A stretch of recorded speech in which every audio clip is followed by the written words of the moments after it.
What is up, guys? So it has been a little over a year since I think I have filmed for you guys. I've been very, very busy, had a lot of exciting things happen in my life, had a second child, all that fun stuff, but I'm not going to bore you with all those boring details. So behind me here I have this cool little glass jar that my wife got for me a while ago from Target. Now this was actually sold for terrariums.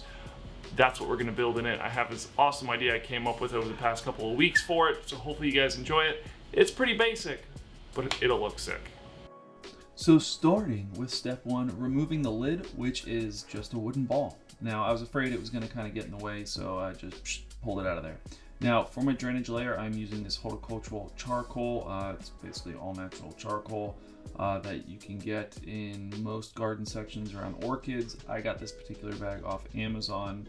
I will link everything I got off Amazon in the description below, like always.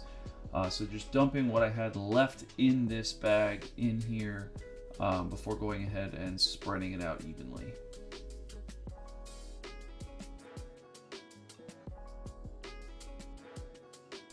So going ahead and just kind of spraying down the charcoal, also spraying off the glass to kind of get the charcoal dust just off the glass. Now doing this with RO water, because RO water is very, very clean and it will not leave like watermarks on the glass. You don't want watermarks, obviously. So really fun fact about using charcoal as a drainage layer, it is a great filtration system for your water. Also, probably one of the best medias for microfauna. So for, beneficial bacteria to grow and everything like that, charcoal is by far probably the best thing you can use. So I'm also doing it because I think it looks really good being black. And again, this is going in my house, so I do want it to look really clean. And I'm a little OCD about the glass being clean.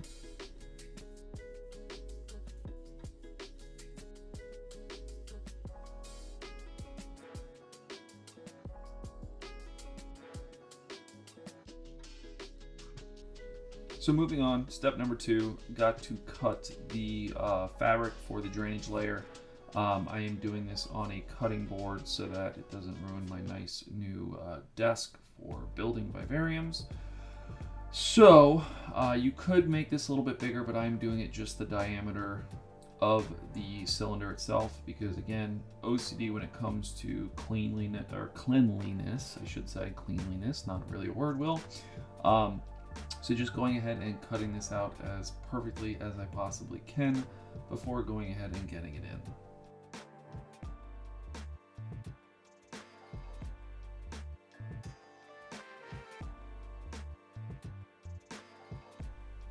Now with something like this, it's really easy just to grab the piece of fabric in the middle with a pair of tweezers and kind of fold it up around the tweezers to get it into smaller jars or vases or whatever you happen to be building a terrarium in. Now, attempt number one of trying to flatten this out with a pair of tweezers here. It actually was a little bit more difficult than I was expecting it to be. And then I went ahead and tried attempt number two with two pairs of tweezers before finally realizing that my hand kind of fits in the jar.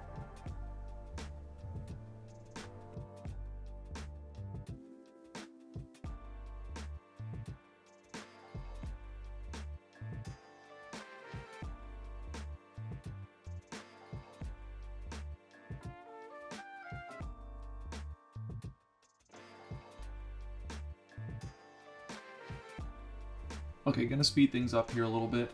Time to get the first layer of dirt in this terrarium. This is my own mixture of dirt that I basically use for vivariums, terrariums, paludariums, whatever the case may be. I will link it up in the time card if you guys would like to see how I make that. But going ahead and just spreading out this first layer, this is basically to keep the weed block material down in place so it doesn't move around, and you can kind of get it nice and tight in the corners for moving on to the next following steps, which is starting to build the hardscape.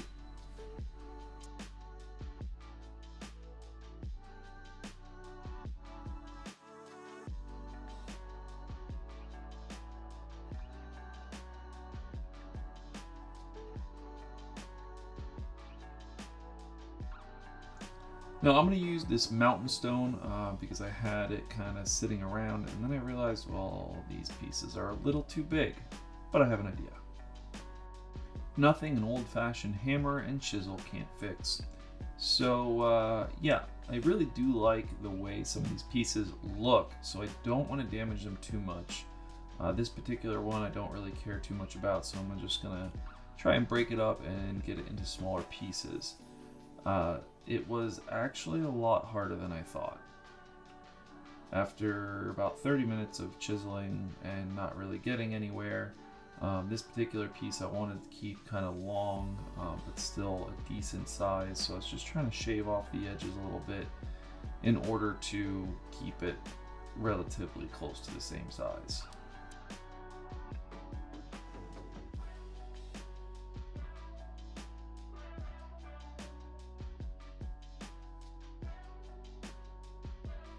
Now after about another 10 minutes I realized, well, this is actually going to be a lot harder than I thought. So I came up with another idea of actually, well, cutting off pieces I don't want. So I'm actually going to wash the rocks down to help keep the dust down. Please forgive me for my walkway here. I'm currently in the process of redoing it. But yeah, just simply rinsing off the rocks again just to kind of help keep the dust down. Safety first, everybody. Just remember, safety first. Make sure you wear glasses when cutting stone. But yeah, basically, again, this nice long piece, just gonna kind of trim it up a little bit, make it a little skinnier, just to be able to fit in the terrarium just the way I want it.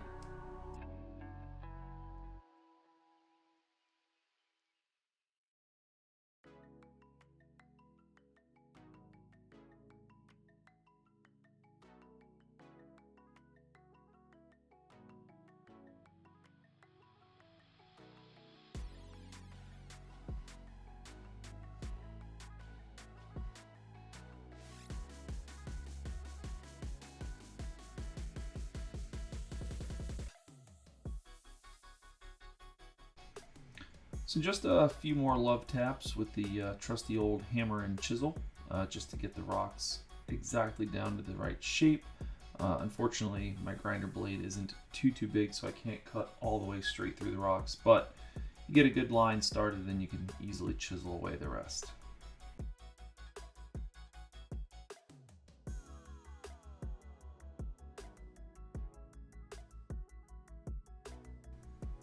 Now starting with the hardscape here, again, gotta try and get everything figured out as much as I possibly can in this little space that I have. I don't want the hardscape to take up too much of this space for the idea I have for this little terrarium. It is very difficult squeezing my giant hand in this little hole, but it does work better than trying to move everything with you know, the tweezers and tongs and things. So I do, again, have a basic idea of what I want to do, but I have to try and make the rocks look as natural as possible. There are, what I like to say, there are two different types of scapers. You have naturalistic scapers and you have the unnaturalistic scapers. So unnatural, obviously try to make rock formations that wouldn't basically be out in the wild or in nature. You know, they kind of make up their own way. And then obviously the more natural scapers try to make everything look as natural as possible. That's basically what I try to do. Now using the old cotton ball and super glue technique here to kind of just bond these two rocks together. It works great. Chemical reaction happens when you add the super glue to cotton. Basically solidifies and makes the cotton ball extremely hard. And it works great as a bonding agency, and after it dries it is animal safe, of course. So going ahead and doing this now to then go ahead and cover it up here in a little bit as I continue the hardscape.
So I'm actually going to be taking a little bit of sphagnum moss and tucking it behind the rock hardscape here. One, to protect the glass from the rock, kind of give it a little cushion, or stabilize it if you will. And two, it's going to also help keep moisture in the terrarium as well, which is obviously something we want for the plants I'm going to be putting in here. Some of the vining plants I will put in here, it'll be a good source of moisture for the root systems. So gonna kind of tuck it in as best I can behind all the rocks, so you won't really see it too much when everything starts to grow in the future.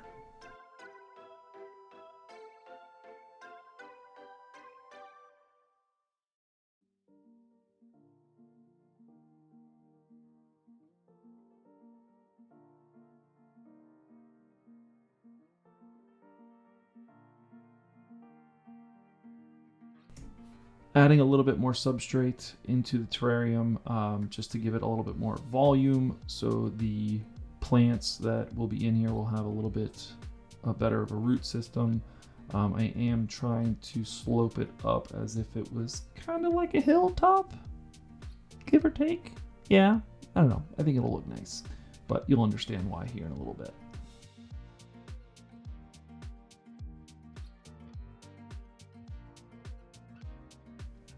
Starting with the first plant, this beautiful jewel orchid. So this is like the lightning bolt jewel orchid, I think is like a common name. Also called Maculus petola, I think it's pronounced. I don't know, it's up on the screen. You guys can yell at me for it later. I'm horrible at scientific names if you haven't figured that out already. But this is going to be the centerpiece of this terrarium. I absolutely love orchids lately. I've been really kind of getting obsessed with them in a weird way, but yeah, so wanted this to be the centerpiece.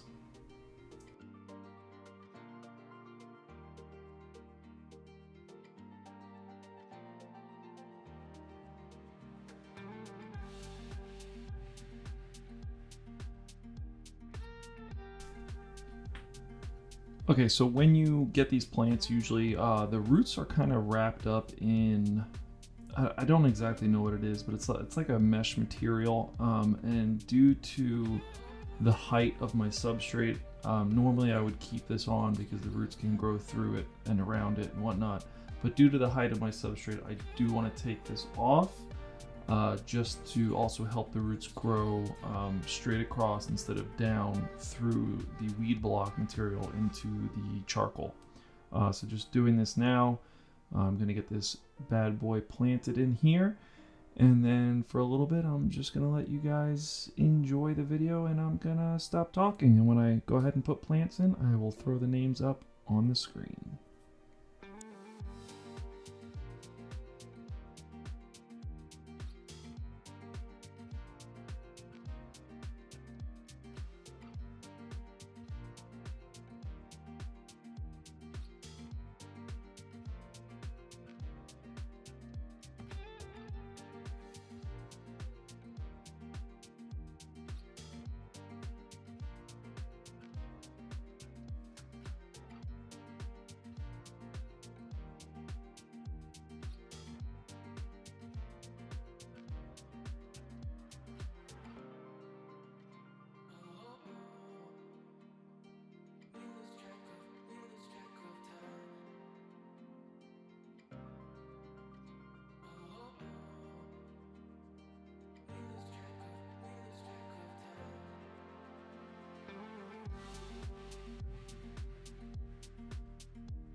Well guys, that is it. Hopefully you guys enjoyed this build. It was so much fun to do.